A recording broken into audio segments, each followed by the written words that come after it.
Que l'emprunteur soit un agriculteur ou une entreprise agro-industrielle, le financement de l'agriculture présente de nombreuses similitudes avec celui des autres secteurs d'activité, mais aussi des différences majeures qui tiennent à la nature même de l'activité agricole. Les banquiers et l'ensemble des prêteurs doivent pouvoir comprendre ces spécificités afin d'élaborer en conséquence leurs produits ainsi que les procédures de suivi des prêts, d'évaluation des risques et de remboursement. Comme pour tous les autres types de clients, tout secteur d'activité confondu, une banque doit s'appuyer sur les 5 éléments suivants pour estimer la solvabilité d'un emprunteur. La réputation, la capacité, le capital, les garanties et les conditions du prêt. Cependant, d'autres facteurs clés sont à considérer car l'agriculture est tributaire de la nature, ce qui peut affecter la capacité d'un client à rembourser son emprunt. Il faut donc garder cela en tête lors de l'évaluation de cette capacité, de l'octroi du prêt et de son suivi tout au long de la campagne agricole.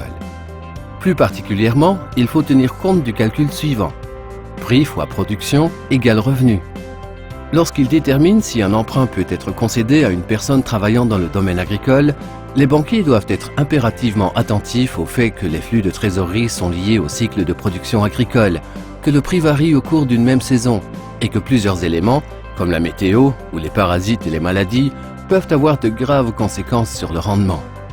Il s'agit donc pour la banque de structurer ses produits afin de les adapter au cycle de production de l'activité agricole financée, d'étudier dans les détails et de comprendre la chaîne de valeur des cultures financées afin de déterminer où se trouvent les risques les plus graves et comment ils sont maîtrisés, notamment le risque lié au prix, la façon dont le prix des contrats est fixé et les conséquences pour l'emprunteur, le risque lié au rendement, la variabilité du rendement et la gestion des risques en appliquant de bonnes pratiques agricoles ou, si possible, en contractant une assurance, et de mettre en place un système de contrôle permettant d'anticiper les problèmes afin de prendre rapidement des mesures pour y remédier.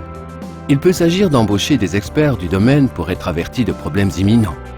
Le financement de l'agriculture peut être une très bonne activité à condition que les banques en comprennent bien la complexité et mettent en place des processus, des procédures et des produits adéquats.